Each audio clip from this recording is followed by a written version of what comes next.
All right, let's kick it off talking about the G5 in the playoff. Can the G5 take their power back? A very interesting conversation is being had, and I think it is the inevitable. It is the only path forward if you are the G5, because you look at the damage that the Big Ten and the SEC have done to college football. And yes, I said damage that the Big Ten and the SEC have done by driving division, by driving inequitable revenue sharing that makes it impossible for college football to exist as we know it. And it absolutely cripples the G5 conferences in the equation of college football. New reports out by CBS Sports are saying that private money is driving a possible G5 playoff structure independent of the college football playoff. And it is something that we've talked about on the show pretty regularly.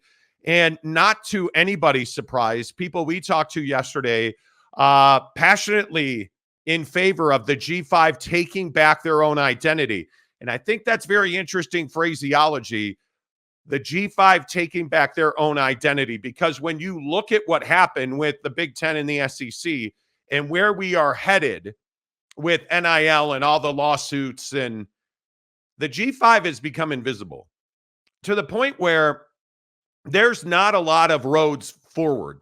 There is not a lot of paths forward for the G5. Taking back their power by forming their own playoff could be one of those roads forward.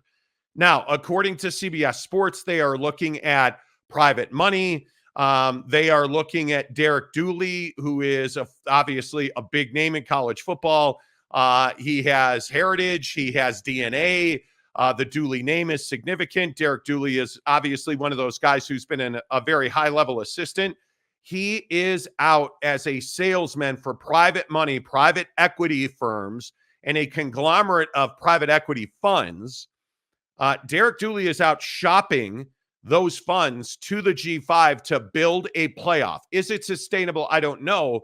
But Jake, is it the only path forward for the G5? Yeah, I mean, I think it's the only way that they can make any type of substantial money or difference-making money. I think that it's fantasy land to sit here and think that, oh, well, the G5 is going to find their way in the college football playoff. The G5 is not going to find anything. They're going to get a couple of spots, and then they're going to lose in their first game every single year. They have no business being on the same football field as a P4, and that's not because the G5 sucks. That's not because somehow the G5 is lesser. It's just the situation. It's just, a different level of resources in the power conferences. It's just a different level of talent. And so I feel like it would be, it's naive to think that, these two, playing fields somehow should be competing on the same field. For that reason alone, yeah, I do think it's inevitable. I do think the G5 needs its own college football playoff. I do think that because they are smaller institutions,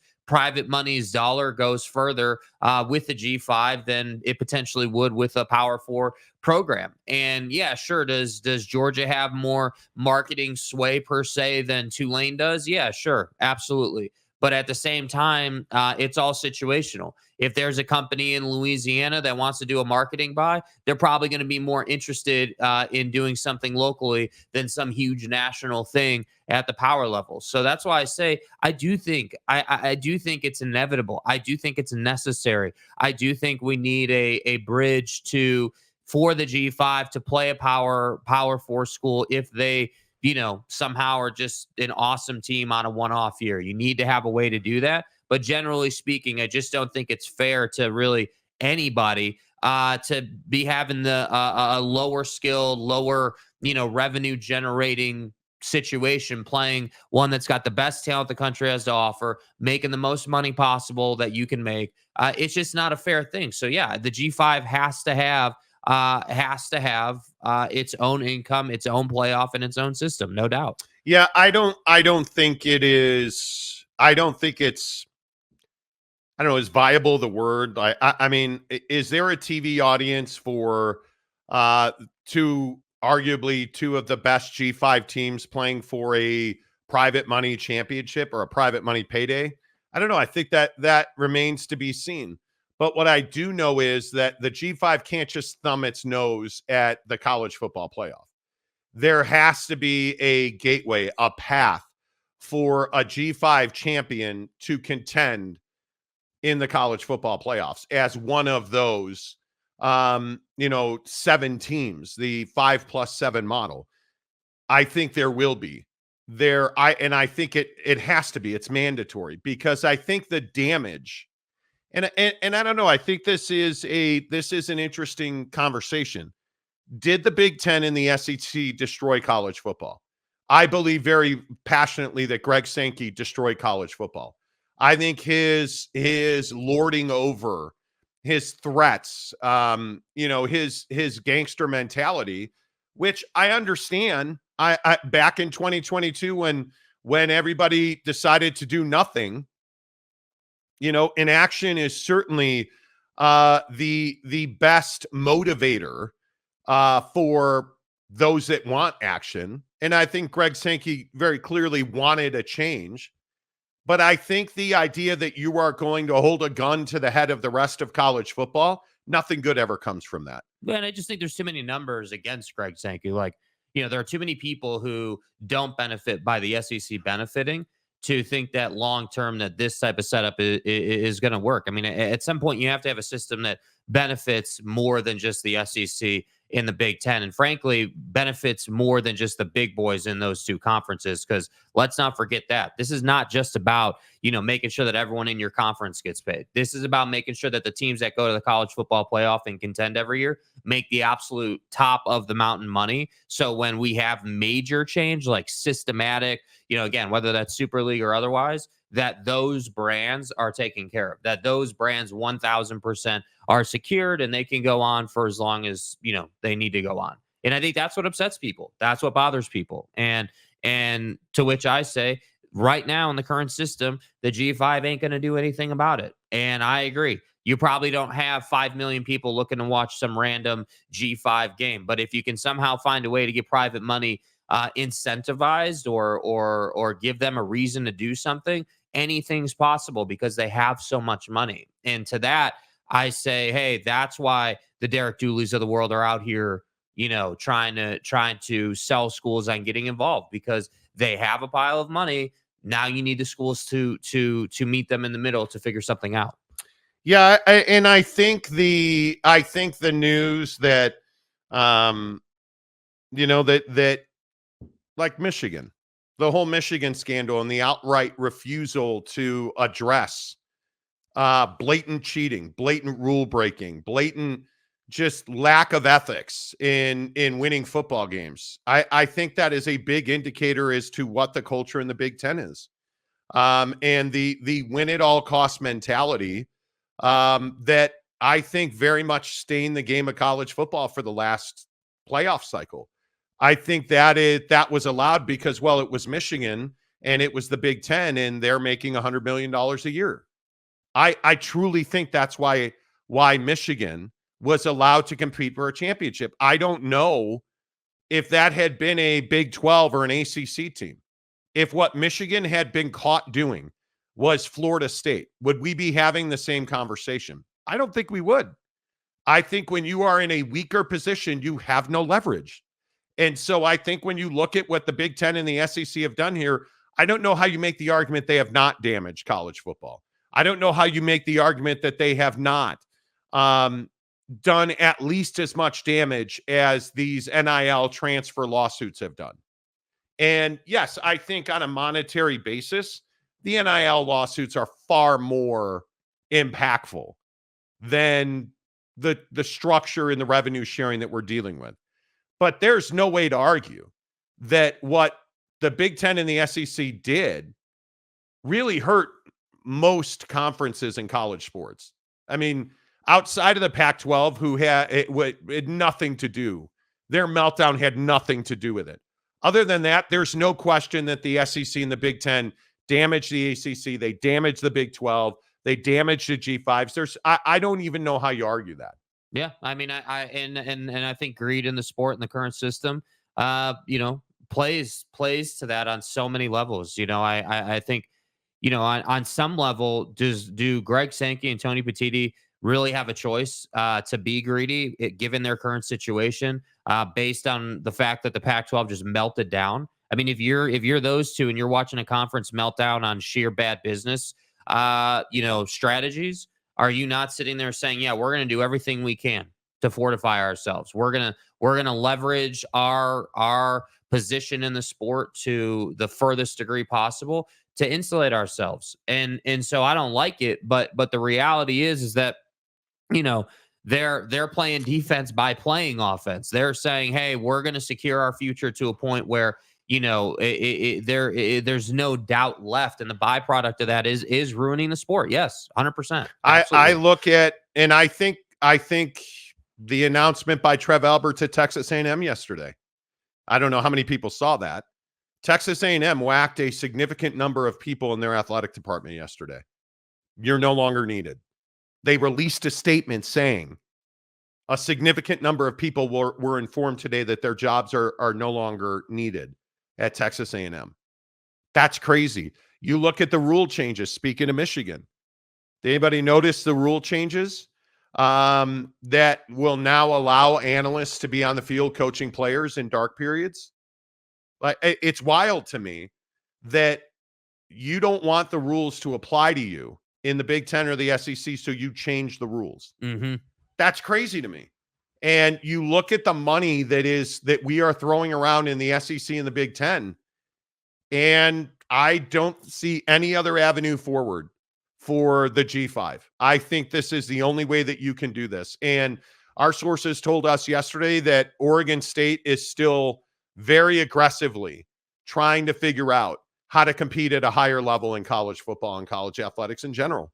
And that Oregon State is being aggressive, being innovative, and open to a lot of these ideas, because I think they understand there is likely not a path for Oregon State to get back to the upper echelons of college football, at least not soon.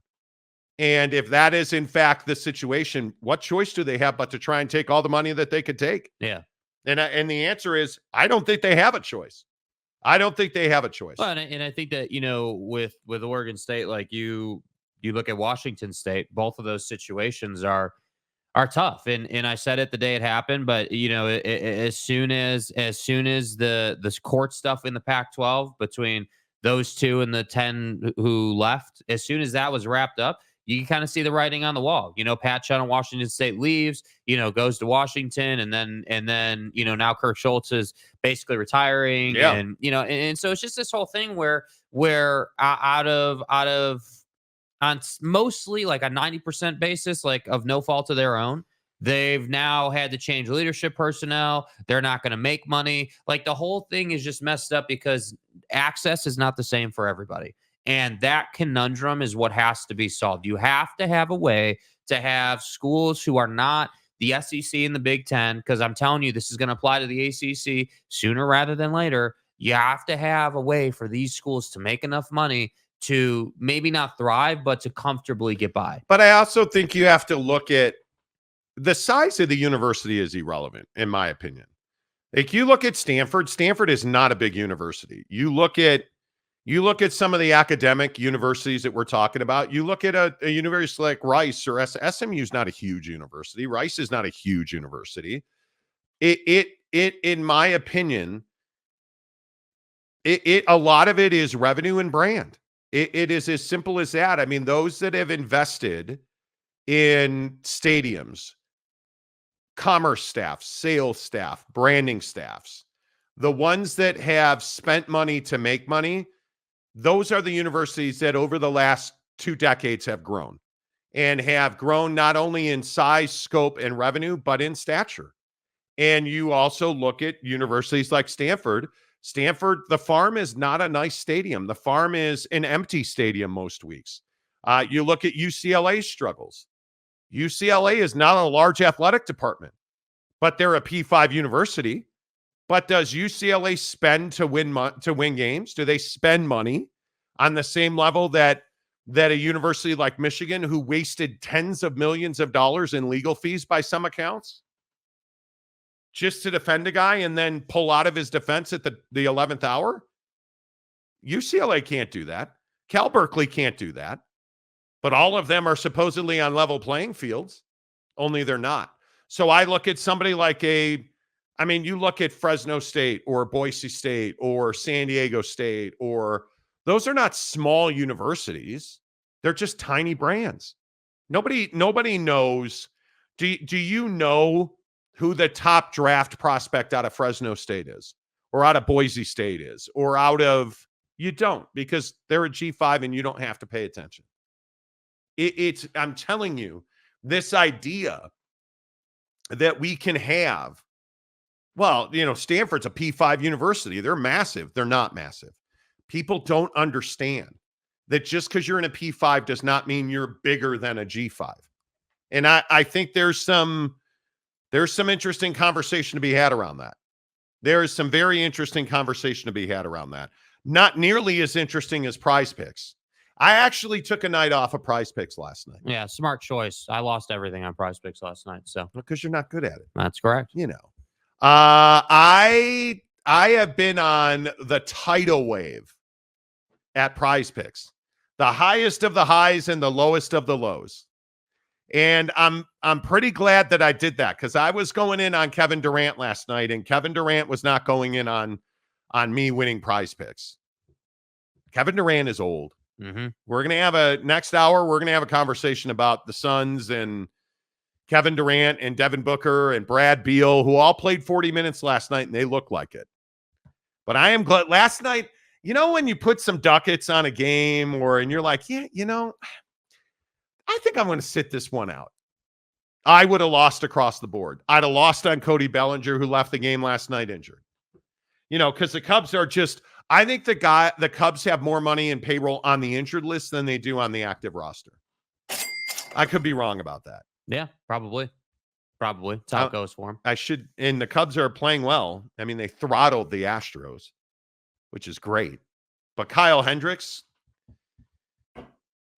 is anybody prepared to tell me that I understood and that you are you going to apologize to me about my Kyle Hendricks takes?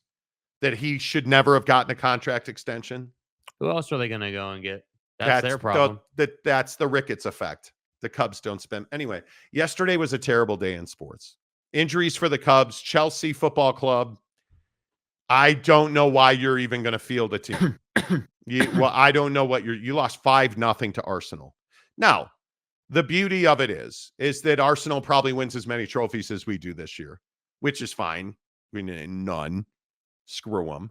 But it'll be interesting to see how all of that plays out. Anyway, prizepicks.com, download the app. I'm getting back into the fray tonight because there's some interesting NBA and MLB. This morning, while I was not wanting to get out of bed, I was looking at the board for Prize Picks, which of course now won't open the app for me because I probably spoke ill of the dead. I was looking at the points, rebounds, assists tonight. Jason Tatum at home for against Miami. Jason Tatum is 40.5 points, rebounds, and assists. I feel like 40.5 is a low number in a playoff game for him. It should be pretty safe. But then you have Shai Gilgeous-Alexander at 40.5 against New Orleans. Although I'm a little worried about OKC. So I like those two a lot.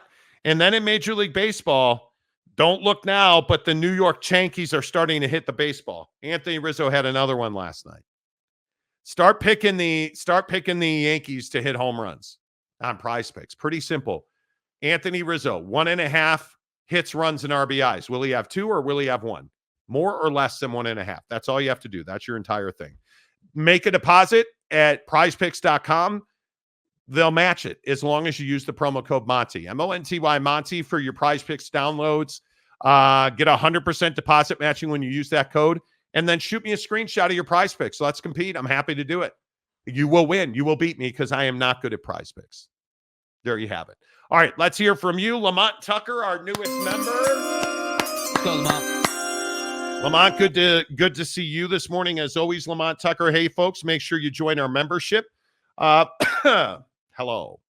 Make sure you join our membership. What you'll see there is that you're going to find out pretty quick that Our entry-level membership is $1.99 a month. And that our members-only content is simply $10 a month, and it gets you into our members-only Instagram chat. So we love that. So appreciate you, Lamont Tucker. Welcome to the membership.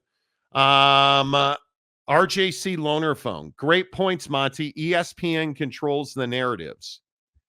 I don't know about that. It'll be interesting to see how that all plays I think out. ESPN just inevitably has power because they're ESPN right now, and there's not the structure runs through them. Like, I don't think that ESPN's going to decide, the new version of college football we get on their own. I mean, they're certainly going to be in the conversation because they're ESPN, but it's not correct to say that ESPN just controls everything and they're like overseeing the entire sport. Do they have a lot of power? Yeah, sure. They have power. Yeah. But they also are still just a TV network. They're not the head of a university. They're not, so just to say they control narrative is not wrong, but it is a little strong. Yeah, and I think you're looking at hey, listen, I'm a Notre Dame fan. We're not in business with ESPN yet. Yet, I say, because we're, as a university, if Notre Dame makes the college football playoff, they're getting $18.5 million a year. That's a lot of scratch, dude. Like, when you look at the structure and the revenue model in college football, $18.5 million a year for Notre Dame. I don't even think Notre Dame's worth $18.5 million, which is far more than the ACC and the Big 12 get at $12 to $14 million. So you're guaranteeing Notre Dame $12.5 million. And if they make the college football playoff, they get a $6 million bonus. $18.5 million. You're telling me Notre Dame's worth $18.5 million a year? They're not. I'm telling you, Marcus Freeman can't even put 11 guys on the field against Ohio State. Yeah, well, and that's why I think they're worth the $18.5 million, because that's all anybody talked about, and that's essentially what powered Ohio State to where they got to, and that's why Notre Dame's constantly in the picture. I guess. I mean, I listen. I think when Notre Dame football is good, it's better for college football. There's no question about that. But do I think that Notre Dame's worth $18.5 million? I don't.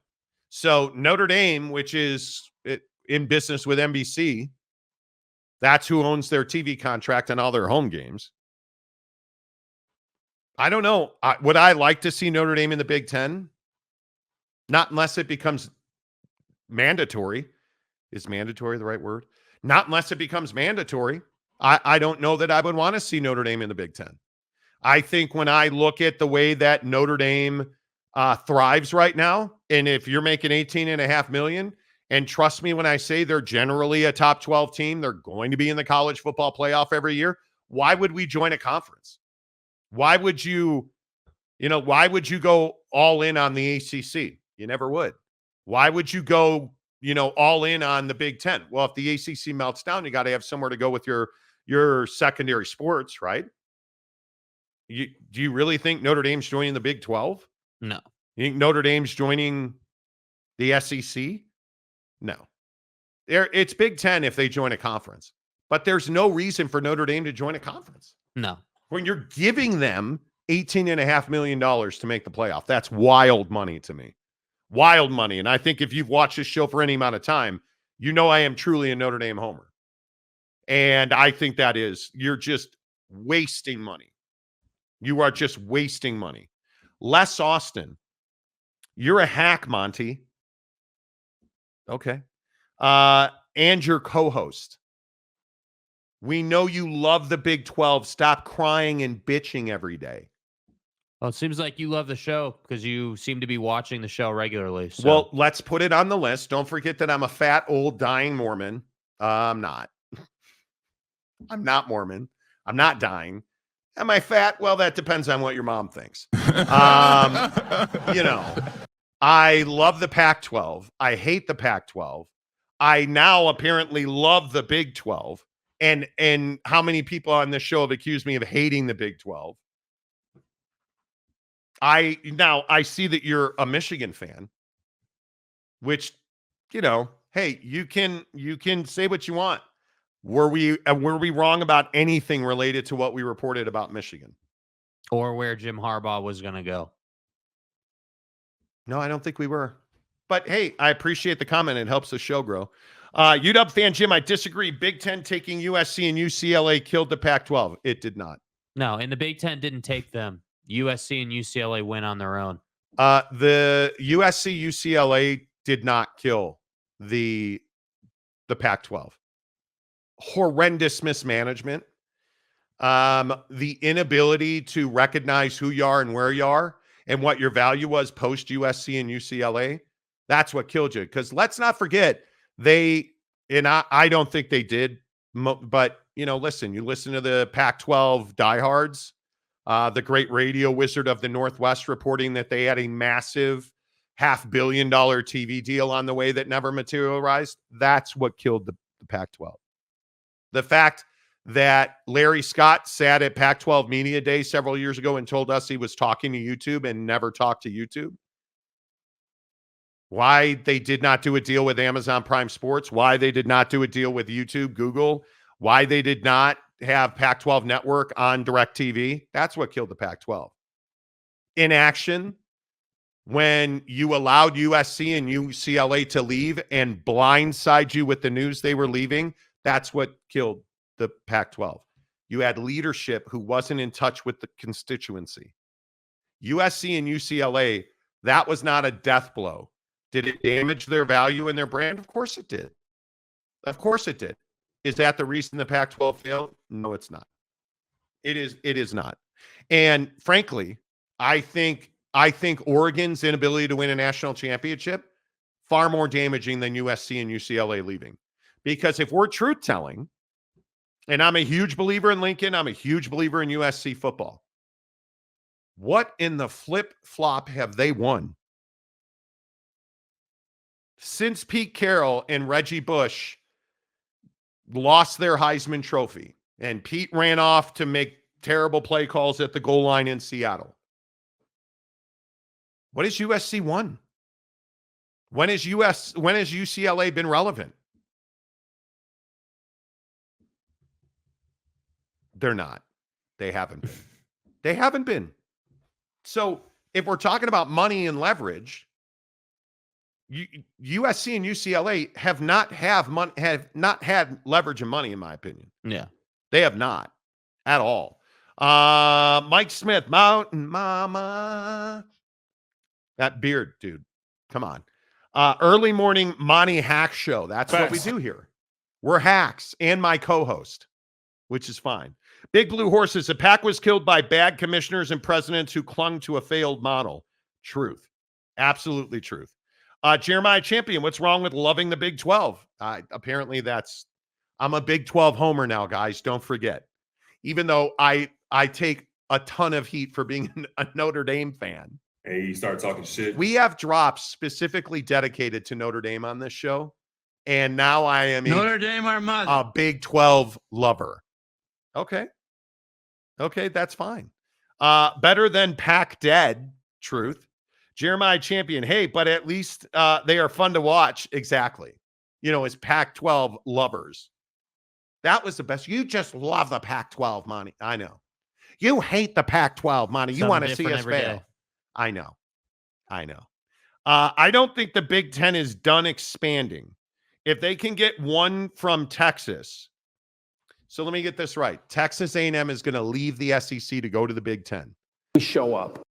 And one from Florida, FSU, they will truly be a national brand.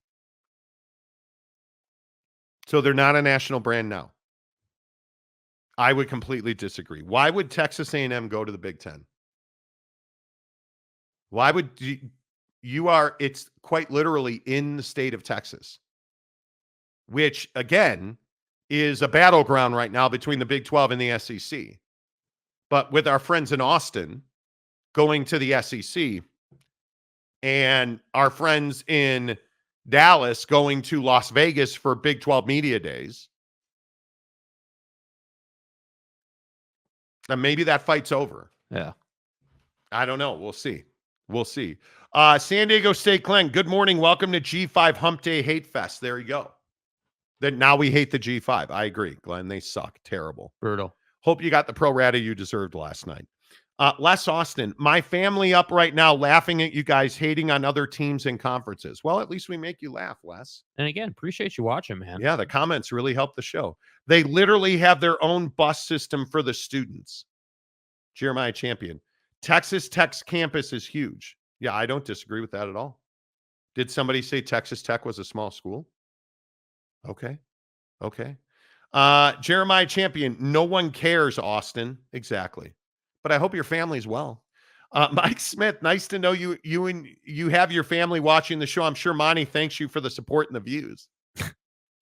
That's the best part. Oh, man, we're sitting there laughing at you guys. We appreciate that. We show up. We appreciate that. Yeah, you show up, and we appreciate that. Jeremiah Champion, these LMFAO, these people every morning don't understand they're still helping him by watching and commenting and laughing. Jeremiah also says lies, but I do figure most do that can have 7,000 or more students. Just seems logical. Yeah. I think the G5 needs to take back their destiny, their future, you need to cut your own path here if you're the G5. I just don't know. Yeah, you can't continue to allow the power conferences to just decide what's going to happen to you. Yeah, totally agree. Josh, a Utah State fan. Hello. No. I, for one, hope that we do form our own. I have been an advocate for it for a long time. We need to build our own brand and resources. Absolutely right. Absolutely right. And you look at, again, go back to San Diego State with Glenn and look at what San Diego State tried to do with the infamous pro rata we deserve. They tried to get out of the G5. They were all set to join the Pac-12 until they weren't. Right? And I understand the struggle that it is to be the G5. I understand when you think you're a P4 and you're in the G5 and you can't get out. It's incredibly frustrating. It is incredibly frustrating, and I agree with that sentiment. 100%, I agree with that sentiment. Let's see. Well, how Aaron Wilson gifted a Monty Show membership. Good job, Aaron. Thank you, Aaron. Appreciate that, as always. Always good to see you. Lamont Tucker's a new member, not once, but twice. Okay, Lamont, we appreciate you again. If you join the membership on the Monty program, look at that. Lamont Tucker upgraded to members only.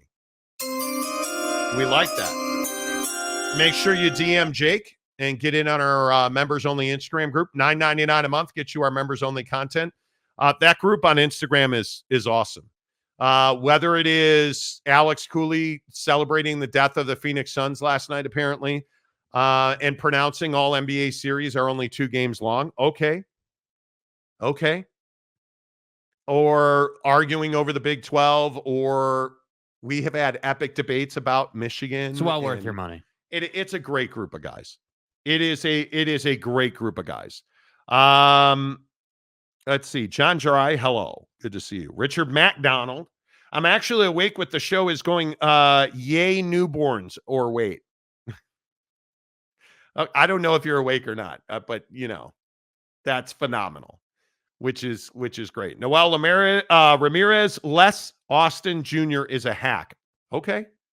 Still watching the show, bro. Lamont Tucker, I think something wrong with my account. I've been a member for over a year and now I'm reduced to a new entry level. Listen, that's the pro rata you deserve, Lamont. The pro rata you deserve. Mike Smith, keep Notre Dame away from the Big 12, please. Please. If Notre Dame joins, what would induce Notre Dame to join the Big 10? Because that's the only conference they're joining. I think if Duke and Carolina bail on the ACC, it's over. I think if Florida State leaves on its own, even if Clemson goes, I don't know, is that enough to move? Well, if those guys go, isn't Carolina and Duke going too? I think Carolina and Duke have their own plan outside of anything Clemson and Florida State would do. And I think I would agree. Notre Dame Clemson or Notre Dame, North Carolina, and Duke are in a different cut than Clemson and FSU are, and I think that the only thing that would get Notre Dame to move or to join the Big Ten would be a loss of revenue, a loss of opportunity, getting put in a situation where you can't continue to make a bunch of money as a air quotes independent. Like that would be the only thing. They have no incentive to change until they have a reason. Like that, I just wouldn't move unless someone was like, yeah, you're not going to be able to schedule, as an example, you're not going to be able to schedule anymore because conference structures change. So as an independent, you're not going to get access anymore, or it would take something on that level. I agree. UW fan Jim just saying there was no TV deal that would work once the LA market was gone. They had multiple opportunities. Yeah, the issue, it's not a Big Ten issue. Like, they only went to the Big Ten because the Pac-12 wouldn't do a TV deal for like a decade. Like, that's the problem. Like, everyone wants to talk about, oh, well, the Pac-12 network is so awesome. Yeah, that's great. It could be a Lamborghini of a TV network that nobody watches. No one, That's right. like, honest to God, nobody watched it. So, and nobody watched it because you couldn't find it. Like, and at that time, streaming wasn't a thing. ESPN took a hard line because the Pac-12 asked for $500 million. $500 million. Like, you're not like the biggest failing. And yeah, I just think it was a failing of leadership. It is what it is. Dakota Tubbs, wow, having a self-effacing morning. I'm a hack. Wow. Hack a shack, exactly. Hash slinging slasher. Say that fast 10 times. Pac-12 had no plan, Loner Phone says. I agree. For grins and giggles, Glenn says living alumnus. Cal Berkeley, 450,000. Stanford, 220,000. San Diego State, 400,000. Oregon, 250,000. Oregon State, 250,000. Can't find Wazoo's number.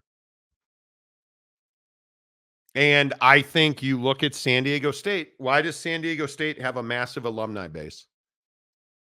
Well, because it's an awesome place to go to school. We know many people who are graduates and alumni. It is affordable, and it's San Diego, and it's Top Gun, and it's Mexican food, and it's an amazing place to go to school, and it's a good university. Now, it'd be nice you guys won a football game occasionally every 5 years. But now you got a basketball program that's actually fun to support. And it's a great university. Why does Cal Berkeley and Stanford have a very small alumni base, comparatively speaking? Well, it's really hard to get into. It's super expensive. And graduating from Cal and Stanford is damn near impossible. So you have to take into effect, why is Oregon a smaller alumni base? Well, because it's in Eugene, Oregon. It's not on the beach in San Diego with 6-foot blondes rocking C cups in a bikini. Big difference. Big difference. And we always think of universities as sports entities. They're not. And if we learned anything through expansion, and again, UW fan Jim, the collapse of the Pac-12, the academics in the Pac-12 were going to hold on as long as they could. And they did. And they absolutely did. But this tells you that the university itself is not what determines a P5 and a G5. Or now a P4. It's a very interesting conversation. It's a very interesting conversation. And I would guess the Washington schools are somewhere in that neighborhood. I would have to think that the University of Washington has to be 350,000, 400,000. I mean, Wazoo's probably got a smaller number, but it is a state school. So it's affordable. I can tell you that. Dakota Tubbs. That begs the question then, San Diego State, is Wazoo real? I don't believe that it is. I think it lives in a mirror. Kirk Schultz lives in a mirror. It's not. I don't really get it. Yeah. Ed Enriquez, the high-nose academics killed the Pac-12, believing that they were more valuable than they were. Could be. I think As one person back in the day described it to us, it's not that they were snobby to the point where they're like, we're worth more than that. We're Stanford. It was that, oh, well, listen, look at this Mr. Rogers type cashmere sweater I'm wearing, and then tell me that sports matters here at Stanford. That's what it was. Yeah. Let those jocks over there, let them handle sports. I have a paper to grade, and I have a lecture to prepare for. You Neanderthals. I think that's what happened in the Pac-12. Yeah. I think you had a bunch of academias. This is what happened at Michigan. This is what happened at Washington State. Like it always happens at the higher learning institutions. When the academics start flexing their brains and they're like, hey, we don't want this asshole Harbaugh ruining our good name. While you give him the largest contract ever, the pushback at Michigan for that contract was massive.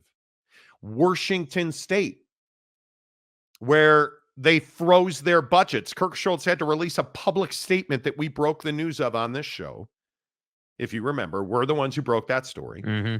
Oh, hey, the academics, the staff was threatening to do a sit-in and were quite literally banging on his office door to the point where Kirk Schultz released a statement saying all spending and new spending and budgets are frozen while we evaluate our situation.